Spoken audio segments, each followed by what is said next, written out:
Quelle force invisible et colossale détermine qu'une simple pièce de bois résiste à la pression absolue de la Terre pendant des siècles?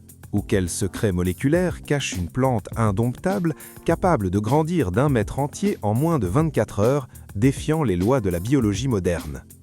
Nous passons toute notre existence à éviter de regarder en face le destin final de la matière, tentant d'ignorer un marché silencieux qui génère plus de 20 milliards de dollars par an grâce à la conception de structures parfaites pour le repos éternel. Au même moment, sur les pentes les plus escarpées et inaccessibles de la planète, une révolution verte émerge avec la résistance de l'acier et la flexibilité du carbone, le bambou. Un colosse végétal capable de capturer 35% de dioxyde de carbone plus que n'importe quelle forêt traditionnelle. Soyez les bienvenus sur Forge Technologique. Dans ce voyage à grande échelle, nous briserons le voile de 2 des industries les plus énigmatiques, complexes et massives du monde contemporain. Nous pénétrerons dans les sanctuaires de la manufacture lourde pour découvrir comment le scan laser, la désinfection thermique et l'automatisation robotique transforment des troncs millénaires et des cannes sauvages en chefs-d'œuvre d'ingénierie moléculaire conçus tant pour honorer la fin de la vie que pour sauver l'avenir de notre civilisation. Avant d'allumer les moteurs de nos lignes de production et de libérer la force dévastatrice des lames industrielles, nous voulons vous inviter à faire partie de cette légion d'esprits curieux.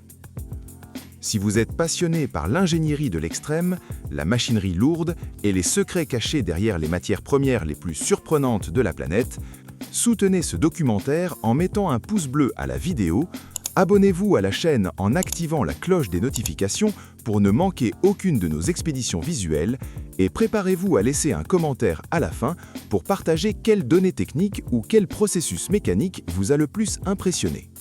Votre interaction est le carburant qui maintient allumée notre forge du savoir. Derrière chaque cercueil parfaitement assemblé et chaque panneau de bambou haute densité qui remplace le plastique sur les marchés mondiaux, il existe un flux logistique implacable. C'est un écosystème industriel où la demande ne se repose jamais, où le client récurrent n'existe pas et où une erreur d'1 seul millimètre dans l'angle de coupe peut coûter des milliers de dollars en pertes structurelles. Mais comment est-il possible de dompter l'instabilité naturelle d'un arbre vivant et de le transformer en un objet géométriquement parfait et immunisé contre le passage du temps? Pour dompter l'instabilité naturelle d'un arbre vivant, l'ingénierie forestière doit agir avec une précision chirurgicale dès la première seconde. Tout commence dans des forêts gérées où aucun exemplaire n'est abattu au hasard. Chaque tronc est sélectionné selon des évaluations strictes d'âge, de rectitude et de densité moléculaire. C'est ici que les tronçonneuses industrielles entrent en action, abattant des titans de dizaines de mètres de haut en l'espace de quelques minutes. Immédiatement, les troncs sont sectionnés et dépouillés de leurs branches pour être évacués à toute vitesse. Le temps est l'ennemi le plus implacable. Si le bois reste exposé aux intempéries, l'évaporation incontrôlée de son humidité interne générera des tensions destructrices, provoquant des micro-fissures irréversibles qui ruineraient son intégrité. En entrant dans la scierie, les troncs passent par un portail de diagnostic optoélectronique à haute vitesse.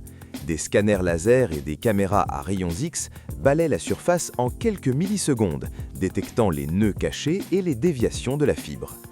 Immédiatement, un algorithme simule des dizaines de plans de coupe optimisés pour maximiser le rendement géométrique, avant qu'une écorceuse centrifuge n'arrache la couche extérieure riche en impuretés. Rien ne se perd, cette écorce est aspirée pour alimenter en biomasse les chaudières de l'usine elle-même. Mis à nu et diagnostiqué, le tronc avance vers les mâchoires de la scie à ruban principale, une bande d'acier qui tourne à des vitesses périphériques frôlant 100 km/h, débitant la matière première aux madriers aux arêtes parallèles. Cependant, ces madriers restent des structures composées de près de 50% d'eau en poids. Pour éviter que le bois ne se rétracte, ne se torde ou ne s'effondre à l'avenir, les charges sont introduites dans des fours industriels de déshumidification contrôlés. Pendant des jours, des ordinateurs à logique floue régulent la température et le flux d'air chaud, extrayant l'eau depuis le cœur du bois vers l'extérieur de manière homogène, jusqu'à réduire l'humidité interne à un strict 6 ou 8%. Une fois stabilisé, le bois est coupé en lattes étroites et positionné en alternant la direction de ses cernes de croissance. En les assemblant sous des presses hydrauliques avec des résines de qualité structurelle D4, les forces physiques internes s'annulent, créant des panneaux monolithiques où la ligne de collage est mécaniquement plus forte que la fibre naturelle du bois elle-même. Ces panneaux parfaits alimentent les centres d'usinage CNC à 5 axes où des fraises à haute vitesse profilent les flancs des cercueils avec des tolérances d'à peine quelques dixièmes de millimètre, garantissant un assemblage hermétique par des liaisons à tenons et mortier. Après avoir consolidé le châssis, la structure passe par des cabines de ponçage automatisées et reçoit des traitements chimiques de scellement qui ferment complètement les pores pour finir avec de multiples couches de laque brillante. Le cycle du bois se conclut sur la ligne textile manuelle où des techniciens déploient des matelas de mousse à haute résilience et fixent avec des agrafeuses pneumatiques des mètres de satin et de soie naturelle, créant un environnement d'une sérénité absolue et d'un grand confort visuel. Mais cette discipline métallurgique et chimique ne se limite pas aux arbres à croissance lente. Sur les pentes montagneuses d'Asie et d'Amérique latine, où la machinerie lourde est inutile à cause des déclivités à 60 degrés, les agriculteurs récoltent de façon sélective le bambou, la fusée biologique de la nature. À l'aide d'outils de coupe rapide, ils sélectionnent uniquement les cannes mûres qui ont atteint leur densité maximale de fibres, permettant au système de racines souterraines de rester intact pour se régénérer indéfiniment sans besoin de replantation. À leur arrivée aux usines, ces cannes creuses sont introduites dans de gigantesques autoclaves où elles sont soumises à des bains chimiques de borate de sodium et à de la vapeur à haute pression. Ce processus extrait les amidons naturels, immunisant le matériau contre les champignons et les insectes xylophages. Une fois désinfectés, un piston hydraulique de 10 tonnes pousse les cannes contre des lames en étoile, les divisant en lattes symétriques qui sont rectifiées et séchées. Pour les transformer en blocs indestructibles, les lattes sont imprégnées de résine phénolique et introduites dans des presses à plateau chauffants sous une force brutale de 800 tonnes. La chaleur et la pression déclenchent une polymérisation croisée qui fusionne les molécules de la plante avec la résina, créant un matériau composite d'une densité extrême qui rivale avec l'acier structurel. Chaque étape de ces lignes de production massives, de la coupe sélective dans la brume de la montagne au durcissement moléculaire dans les fours industriels, démontre que l'ingénierie contemporaine a trouvé la clé pour dompter les éléments de la nature avec une précision millimétrique. Mais quels sont les chiffres cachés et les paradoxes physiques qui permettent à ces matériaux de supporter des tensions démesurées et de transformer complètement notre façon d'habiter la planète ? Pour dimensionner le véritable impact de ces deux industries dans notre vie quotidienne, nous devons dépouiller les chiffres de leur froideur mathématique et les transformer en images qui défient notre logique. Commençons par l'énigme du repos éternel. Quand on dit que ce marché dévore des millions de tonnes de bois et d'acier tous les 12 mois sur les continents européens et américains, l'esprit humain a tendance à perdre la perspective de l'échelle. Mais imaginez ceci une seconde. Si nous alignions chacun des troncs de haute qualité sélectionnés et abattus exclusivement pour cette industrie tout au long d'une seule année, nous construirions un pont de bois massif capable de traverser l'océan Atlantique d'un bout à l'autre. C'est un fleuve ininterrompu de ressources naturelles qui coule de manière silencieuse sur les autoroutes mondiales, poussé par l'une des rares industries de la planète qui s'offre le luxe de prospérer sans dépenser un seul centime en campagne de fidélisation. C'est le seul business où le succès réside dans un produit que l'acheteur final ne verra jamais ni n'évaluera par lui-même. Mais le véritable mystère de la physique cachée se trouve dans le comportement de l'eau à l'intérieur de ces structures. Lorsqu'un arbre est abattu, c'est littéralement une éponge hydrodynamique. Imaginez un madrier standard avant d'entrer dans les fours industriels. Il contient tellement d'eau dans ses cavités cellulaires que si nous l'essorions avec une presse d'une force démesurée, nous remplirions plusieurs seaux d'eau pour chaque mètre de bois. Le processus de séchage hyperbare que nous avons analysé dans le bloc précédent n'est pas un simple caprice de menuiserie, c'est une altération moléculaire forcée. Réduire l'humidité à 6% signifie que nous laissons le bois plus sec que l'air du désert du Sahara lui-même. En faisant cela, les ingénieurs accomplissent un miracle physique. Le bois perd la capacité de se rétracter ou de se dilater. il reste figé dans le temps. Si cette étape était ignorée, la pression de la Terre plierait le cercueil comme s'il s'agissait d'un morceau de papier mouillé en l'espace de quelques semaines. Et si vous pensez qu'altérer le bois de cette manière est une prouesse, ce que l'ingénierie moderne fait avec le bambou frise la science-fiction. Nous savons tous que le plastique est l'ennemi numéro 1 des océans en raison de sa maudite immortalité. Une seule paille en plastique met environ 400 ans à se fragmenter. Le bambou, traité sous les presses à haute pression que nous avons vues plus tôt, génère des couverts, des ustensiles et des pailles qui offrent exactement la même rigidité et résistance à l'eau chaude que le plastique dérivé du pétrole. Pourtant, lorsque ces objets atteignent la fin de leur vie utile et sont jetés, la nature les reconnaît comme siens et les désintègre complètement en moins de 3 semaines, en les transformant en nutriments pour ce même sol. Nous parlons de remplacer un matériau qui pollue pendant 4 siècles par un autre qui disparaît proprement en 20 jours. Parlons maintenant de l'échelle du temps, la ressource la plus précieuse de l'univers. Pour qu'une forêt de chênes ou de noyers génère le bois suffisant pour construire une structure solide, la Terre doit tourner autour du Soleil pendant un siècle entier.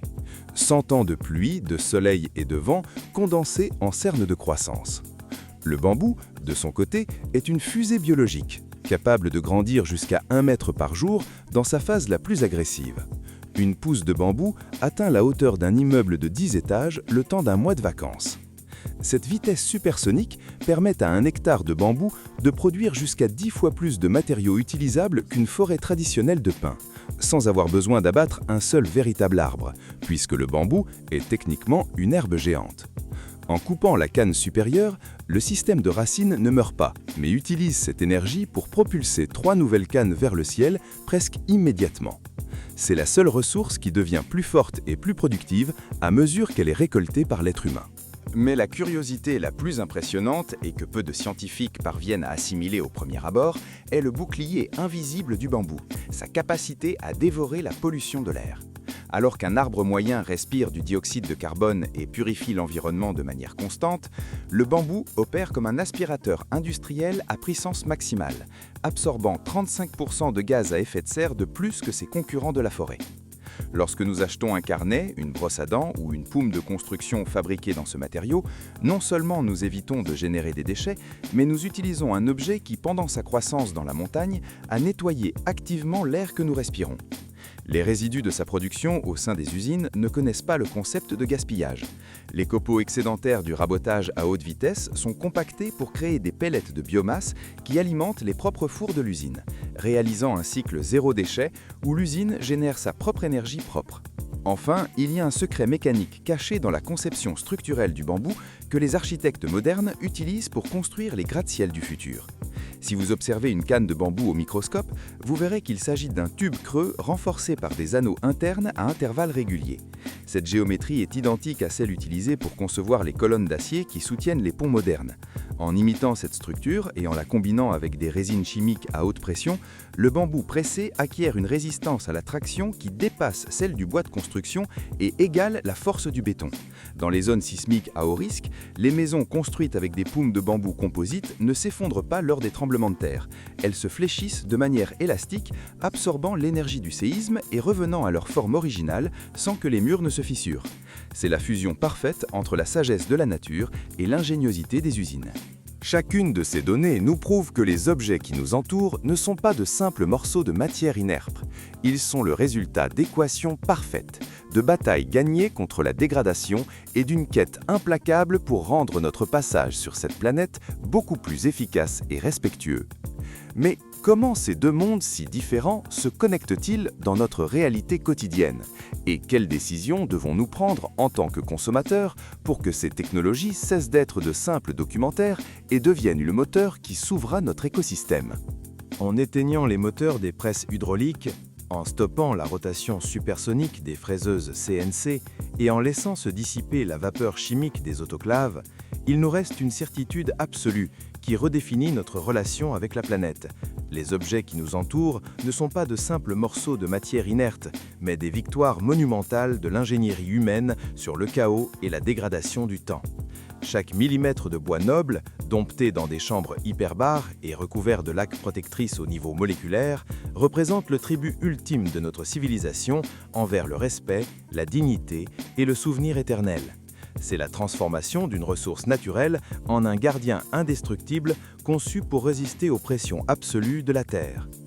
D'un autre côté, chaque poutre monolithique et chaque ustensile biodégradable en bambou tressé, forgé sous une pression brutale de 800 tonnes, nous démontrent que le véritable progrès de notre espèce ne consiste plus à exploiter les ressources jusqu'à leur épuisement, mais à imiter la vitesse et l'efficacité de la biologie elle-même.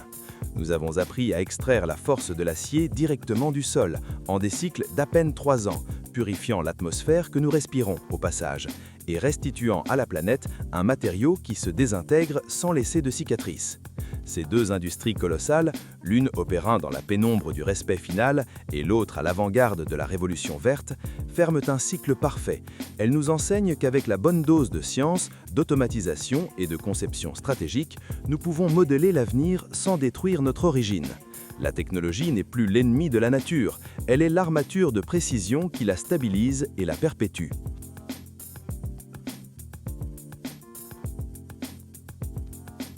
Cette traversée des secrets de la manufacture extrême nous prouve que les décisions que nous prenons en tant que consommateurs et la manière dont nous valorisons l'ingénierie derrière chaque objet définissent le destin de notre civilisation. À présent, le dernier mot vous appartient, à vous qui nous avez accompagnés jusqu'au bout de ce voyage fascinant. Nous voulons connaître votre avis de la manière la plus honnête possible dans la section des commentaires. Pensez-vous que l'industrie du repos éternel devrait migrer complètement vers des matériaux à régénération rapide comme le bambou composite, ou croyez-vous que la tradition et la pureté du bois noble sont irremplaçables pour honorer la fin de la vie? Dites-nous quel processus technique ou quelle machine de ce documentaire vous a complètement marqué. Votre opinion est l'âme de notre communauté.